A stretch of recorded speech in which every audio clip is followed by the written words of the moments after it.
So let's talk about something we're all a little obsessed with, personality. In this explainer, we're going to trace the line from all those online quizzes we take today, all the way back to an ancient Greek theory that, believe it or not, still pops up in psychology. Ready? Let's jump in. You've probably taken a Myers-Briggs test, right? Maybe you check your horoscope. We all know those labels. But what about that last one, sanguine? Sounds a bit weird, doesn't it? Well, it's part of a system that pretty much ran the show in Western thought for 2,000 years.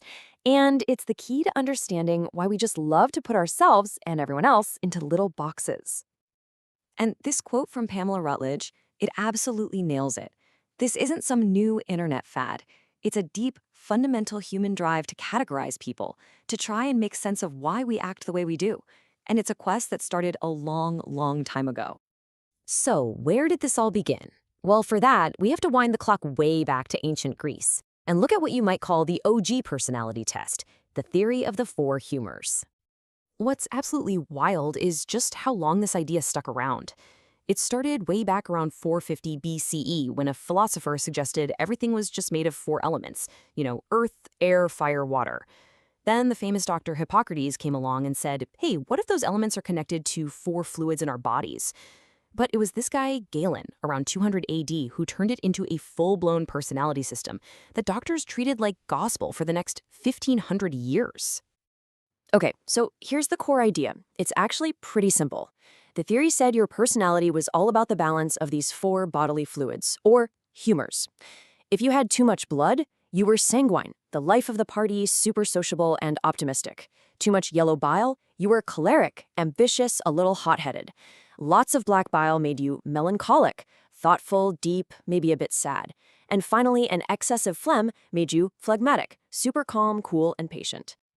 And this wasn't just some dusty old medical theory. It was everywhere in the culture. Think about Shakespeare's famous play, The Taming of the Shrew.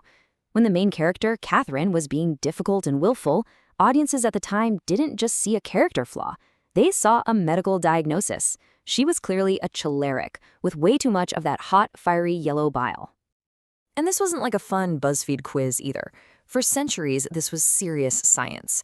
Your doctor would tell you what to eat based on your humor. So a fiery choleric, like Catherine, she'd be told to stay away from hot foods, like spicy beef. They'd perform medical treatments to try and rebalance your fluids. They even gave lifestyle advice, like where you should live to find a climate that matched your personality. It literally shaped everything about daily life. Now, by the 1800s, modern science came along and the four humors theory was completely debunked. We don't actually have something called black bile in our bodies. But did the idea of these four basic personality types just vanish? Not a chance. Turns out it just got a rebrand and found a new home in modern psychology. Let's fast forward to the 1950s, to a psychologist named Hans Eysenck. He created a new scientific model based on two things: extroversion, basically how outgoing you are, and neuroticism, how emotionally reactive you are. And he found that when you combine someone who's super outgoing with someone who's also highly emotional, you get a personality that's restless, ambitious, and quick to anger. Sound familiar? Yep, it was a perfect match for the choleric. And the parallels just kept coming. Okay, so what if you're still highly emotional, high in neuroticism, but you're also reserved or low in extroversion? Well, Eysenck's model described a person who was thoughtful, quiet, and a bit anxious. It was the exact description of the ancient melancholic type. Then he flipped it. What about someone who's emotionally stable, so low in neuroticism, but also super outgoing?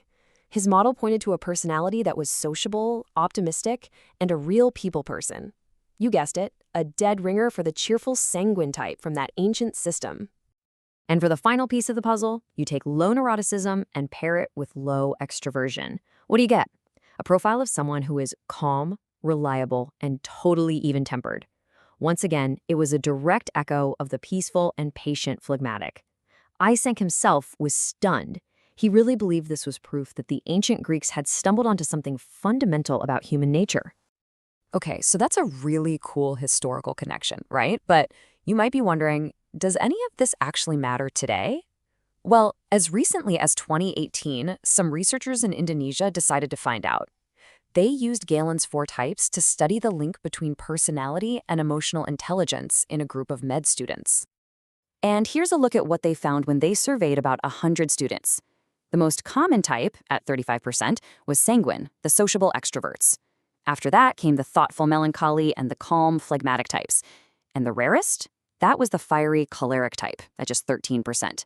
But the really interesting part was what they found next.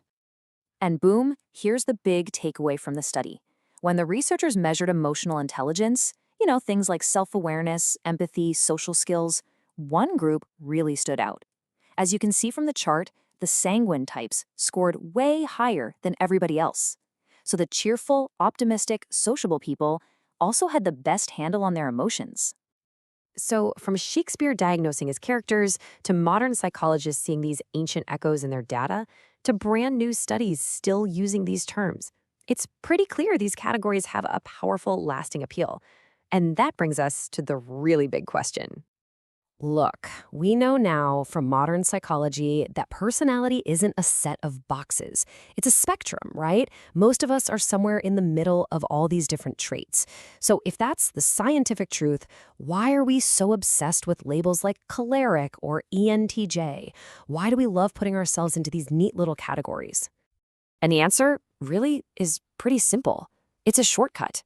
Our brains are wired to simplify a world that is incredibly complex, especially when it comes to other people. These labels, these types, they help us organize information, make quick judgments, and figure out how to interact with each other. They might not be perfect science, but they satisfy a deep 2,500-year-old need to just make sense of it all. And that's a wrap on our deep dive into the long and fascinating history of personality types. Everything we covered today came from the sources you see right here on the screen. Thanks so much for joining me, and we'll see you next time.